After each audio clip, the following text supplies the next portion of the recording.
Thank you so much, Andrea. Nothing is going to blow Andrea off course. Thank you for that kind introduction, my fellow Liberal candidates. Thank you for joining me this morning. Our country appreciates your putting your hands up to serve at this crucial time. And I'm going to up Andrea a bit. I think this is the biggest crisis of our lifetime. Canada and America have been friends for a long time. And like any sets of friends, we don't always see eye to eye. But when push has come to shove in the past, we've always been there for each other for over 150 years. We found a way, and when those differences have come along, we found a way in a Canadian fashion to disagree agreeably. We've really chosen diplomacy over division. But more often than not, what we've done is we've drawn on shared values, including commitment to democracy, commitment to rule of law, pursuit of shared prosperity, peace, and a willingness to stand by each other's side.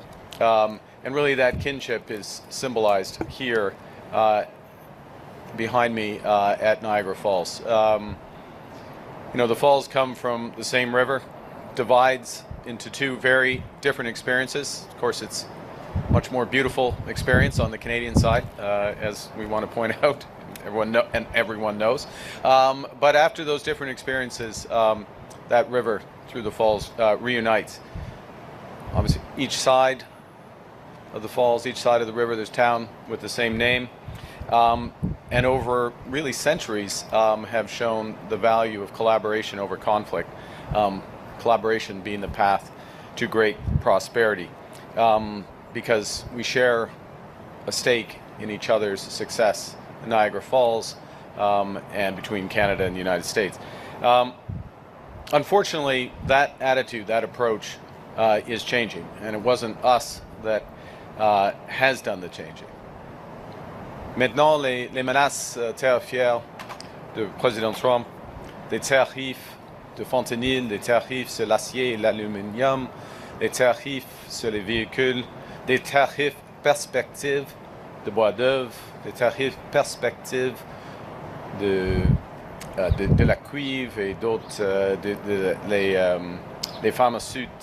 des produits pharmaceutiques, et tous les tarifs, ils menacent nos travailleurs, ils menacent nos entreprises, ils menacent nos retraités. What's happening, and we've recognized this for a while, that President Trump is trying to fundamentally restructure, reorder the international trading system. And in the process, he is literally rupturing the global economy, and he's putting in jeopardy the lives of hundreds of thousands, the livelihoods of millions of Canadians, including in communities such as Niagara Falls here.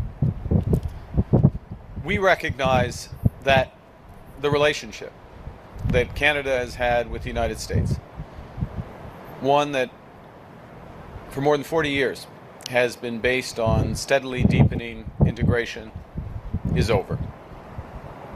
Now that's a tragedy, but it's also a reality. And the key question in this election is who is best placed to respond? Who will stand up to President Trump? Who will stand up for Canadians? And who will manage through this chaos that has been created across that border, this chaos that's coming into our lives? Who is best placed to manage through that, not just manage through it, but to create a better future for all? Now, I, for better or worse, have managed crises almost all my professional life. I helped us manage through the 2008 financial crisis. I helped guide the UK through the Brexit turmoil. I think I know not just what it takes to survive a crisis, to get through a crisis, but what it takes to emerge stronger than before. I know from experience that when you're in a crisis, you don't hope for the best. You have to plan for the worst. And in this crisis, it means preparing for America's threats to our very sovereignty. think it's clear the U.S. wants our land, wants our resources, wants our water, wants our country. What's happening is these tariffs, these threats, with them, President Trump is trying to break us so that America can own us. Now, that will never happen. That will never happen. Canada is not America. It will never be part of America. But we need a plan to deal with this new reality. Because, and I know this from experience, that in a crisis, plan beats no plan. A plan provides direction in the fog of uncertainty. A plan provides purpose. It rallies the team. It drives action. The third thing I know from experience in a crisis is that you have to act with overwhelming force. You need that force to overcome the anxieties that, I think we all feel, but people feel, companies feel in a crisis. You need that force to break through uncertainty. And you need that force to replace what a crisis takes away. It's said that there are no atheists in foxholes. There should be no libertarians in a crisis. What happens in a crisis is the private sector retreats. Government needs to step up. Government must lead and catalyze private investment. Now, I think you all feel, but I know from traveling across our great country that Canadians are ready to step up. And Canadians don't want to just resist. Canadians are determined to win. And our task over the next weeks, months, and years is to think big and to act bigger. And that's what my government's platform, which we will unveil tomorrow, that's what my government's platform, our strategy, our plan will do. Because we are Canada. We are a free, sovereign, and independent and ambitious country. We have agency. We have power. We're masters in our own home. Nous sommes maîtres chez nous. Nous pouvons contrôler notre destin économique. Notre choix est de se battre, protéger et bâtir. Nous allons nous battre contre les tarifs injustifiés du président Trump avec des contre-tarifs qui auront un impact maximal aux États-Unis et un impact minimal ici au Canada. Nous allons utiliser chaque dollar tiré de ces contre-tarifs pour soutenir les travailleurs, les entreprises et les communautés comme Niagara Falls, malgré elles, sont plus affectées. Nous allons protéger les Canadiens et les Canadiennes face à la violence armée, au trafic de drogue, en bâtissant des frontières plus fortes. Et avec plus d'agents frontaliers, des chiens détecteurs, des drones et des scanners. But above all, what we will do is build a new Canadian economy. A new Canadian economy with the most ambitious housing plan since the Second World War. We will build more clean and conventional energy to make Canada into an energy superpower. We will build more good-paying, not just jobs, more good-paying careers through generational investments in the skilled trades. We'll build more national parks, more safe, healthy communities. We'll build more of everything that's needed to have the strongest economy in the G7, an economy that works for everyone. We will build Canada strong, Canada free, a Canada that's forever independent of the United States and that helps lead the world. Mais, cela dit, des jours difficiles nous attendent. Nous devons être réalistes. Il y a beaucoup de chemin à faire. Je sais que beaucoup de personnes sont inquiets face au futur. Les changements profonds comme ceux que nous vivons aujourd'hui sont bouleversants. Mais nous pouvons nous appuyer les uns sur les autres. We are so much powerful We are so much more powerful when we act together. You know, standing here, we're reminded of Canadians who provided refuge to stranded passengers in Gander, to helping forest fires be fought in California, to doing extraordinary things for Americans when they needed it. But now, more than ever, what we need to do is extraordinary things for ourselves. We'll need to do things that we previously thought were impossible at speeds that we hadn't seen in generations. But we will do them and we will win. America is divided. This will make them weaker with time. We are uniting. This will make us stronger. We can give ourselves so much more than the Americans can ever take away. So it's time to chart our own path, to realize our own potential, to build Canada strong. Thank you. Merci. I'd be happy to take your questions. Now, question period. We'll start with the first question from the delegation and then go to local media if time allows. First question, Mike. Okay. Yesterday in the debate, you said that Canada-U.S. relations is an affordability issue. I want you to expand on that a little bit, because you've already said in this tariff war what you would do for workers, but what specifically would you do to help with the affordability issue that Canadians are living through right now? Yeah, okay, Mike, if I understand your question, you're trying to narrow the affordability issue to the tariff element of it, or do you want to talk on consumer specifically? Well, that's okay. So that has been fundamental to the way that we have focused our counter tariffs, which is to minimize the impact on consumers. So the goods that we're targeting have Canadian alternatives or other alternatives. And in many cases, particularly with respect to consumer goods, Canadians are voting with their wallets, voting with their choices. They're making choices to support Canada. And I'm very proud of that, and I expect that to continue. So the core of what I was addressing yesterday is that we are taking the affordability aspect of this trade war into account.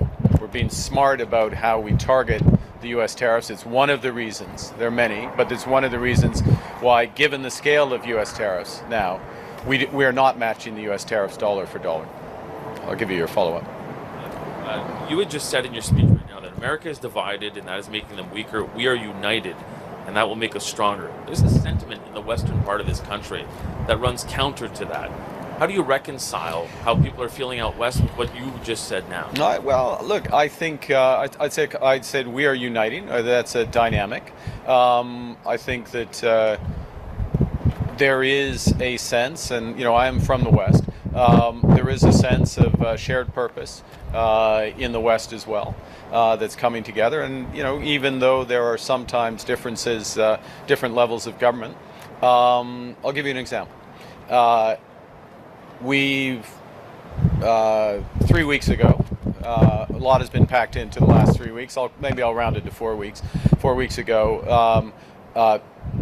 Today, actually, we met as first ministers and all the premiers, which by definition includes all the Western premiers, agreed to a strategy, a common strategy for one Canadian economy, a strategy to build energy and trade corridors, how to go about that.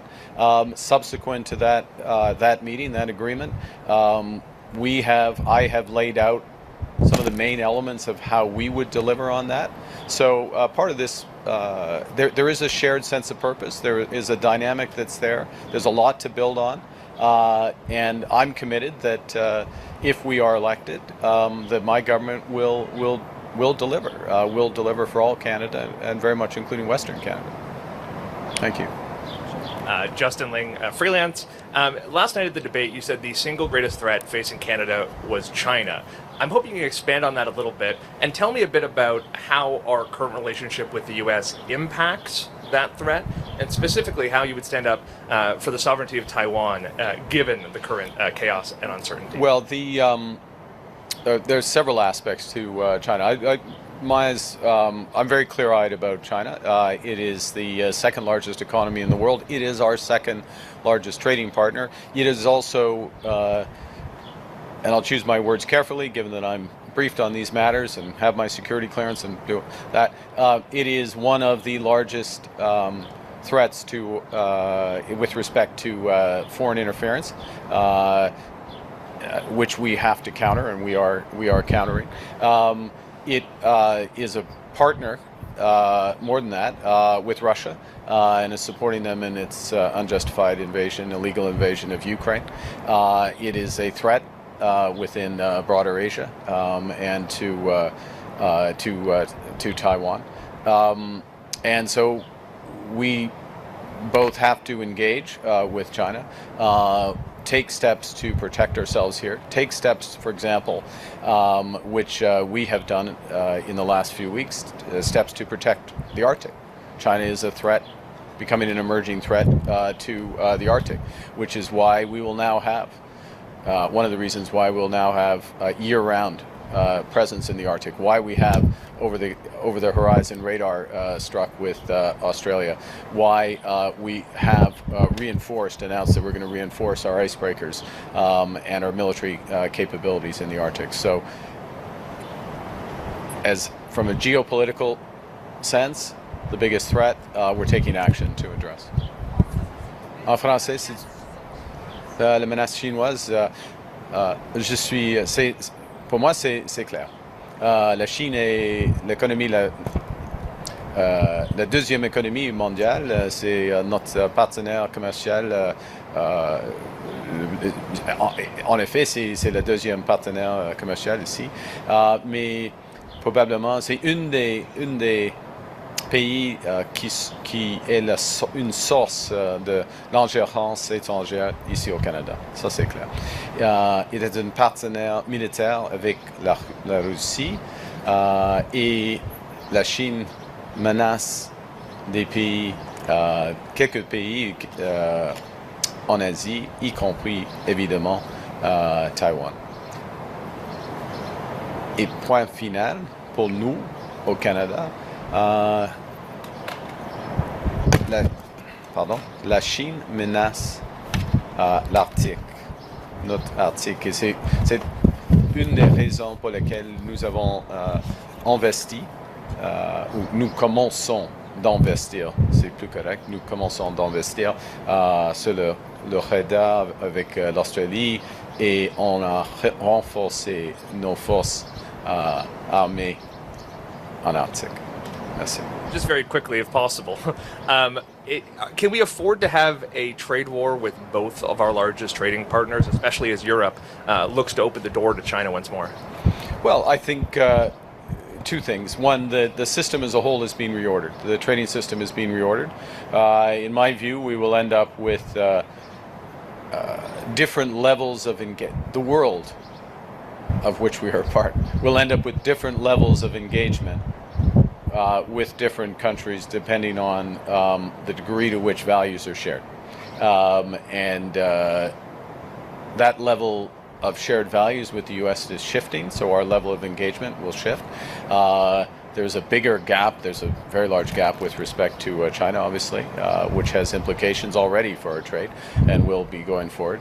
There are huge opportunities in Europe, in ASEAN, Mercosur, other parts of the world where we can further deepen, and we should, and I think we will. So, thank you. Hi, this is Catherine with the Canadian Press. Bloc leader Yves-François Blanchet today called for the abolition of the Debates Commission following several incidents that took place this week. I'm wondering if you think it's time to reform or dismantle the commission. Well, look, I'll say a couple of things about the debates. I think it was probably, both the best and worst of times, if you will, for the debates. As a participant in the debate, and others will judge, you will judge, and Canadians, most importantly, will judge. I thought the way the debates were structured and moderated, and I pay tribute to Mr. Hua and Mr. Pakin. I thought they were well moderated and structured, and that there was an exchange of ideas. There's a lot more issues, and one would always wish that there were a lot more time to fully develop the ideas, but in the constraints of time and others, it was well structured. And so the debates themselves, I don't know. As I say, others will judge. I thought were good. There was obviously that was not the case, and you would know best. The media would know best how the media side was handled, and so there's definitely lessons that can be learned from that. I think there is value, though, in having an independent group that sets the terms of this. I would suggest that probably the best thing is a period of reflection, and then the Parliament, reflects and has some, can feedback or a process to feedback on how things can be improved. It was unfortunate that I'll just state the obvious.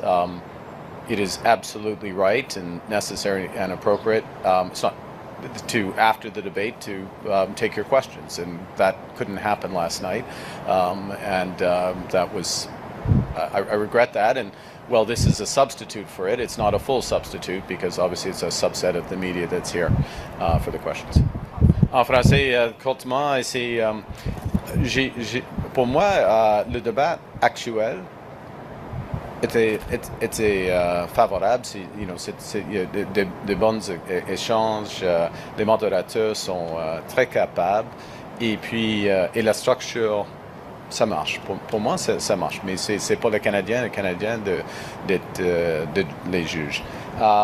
Mais en ce qui concerne les enjeux avec les conférences de presse et tout cela, c'est une tragédie. Alors, pour moi, il y a un avantage d'avoir une commission indépendante qui font des décisions, mais ça vaut, ce sera une bonne idée d'avoir une période de réflexion et que une comité ou un aspect du Parlement pourrait faire des réformes. Okay? And on another topic, today Conservative leader Pierre Poilievre said that he will end the ban the Liberals enacted on plastic items and the plan to require more plastics to include recycled content. So I'm wondering if a Liberal government under your leadership will maintain those policies. Well, I'm losing track of how many sort of American imports. It seems like some of the only imports that are going up from the U.S. are policies from south of the border. Look, the restrictions that are in place all have readily affordable, broadly affordable options. So I don't see the need to follow the U.S. either in terms of the respect for rule of judgments of judges, U.S. firearm policy, or with respect to plastics. We make our own decisions here in Canada. Thank you.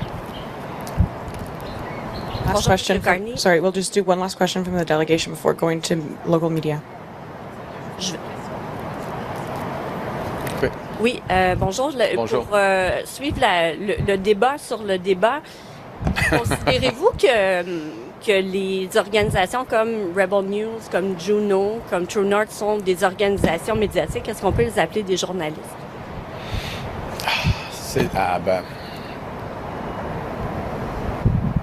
C'est difficile.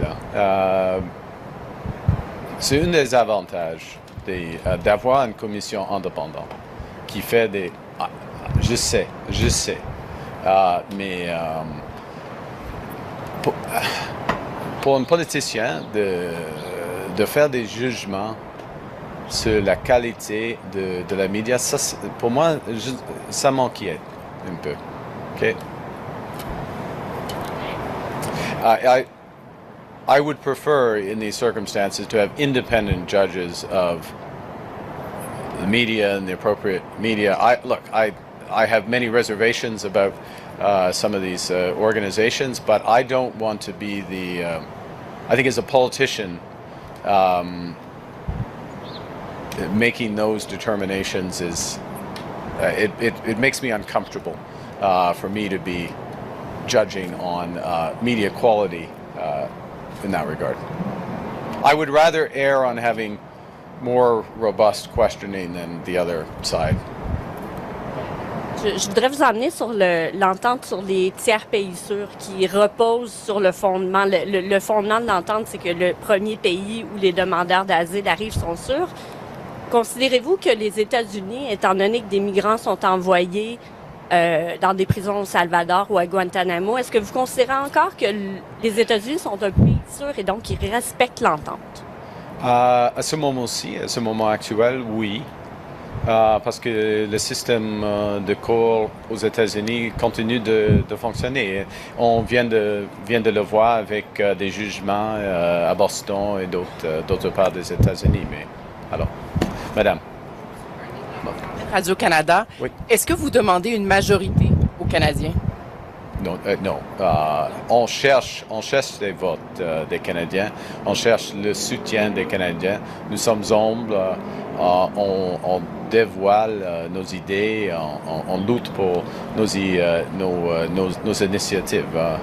Mais ce sera les décisions de chaque Canadien et Canadienne. Vous ne demandez pas une majorité? Oui, on a une vote comme citoyenne. C'est pas une boîte pour. Mais vous, est-ce que Merci. vous voulez... On va maintenant passer aux Je questions comprends des votre médias question, locaux. mais- Merci. We're now The media speaking local. 5 minutes of local questions. Yeah, Thank you.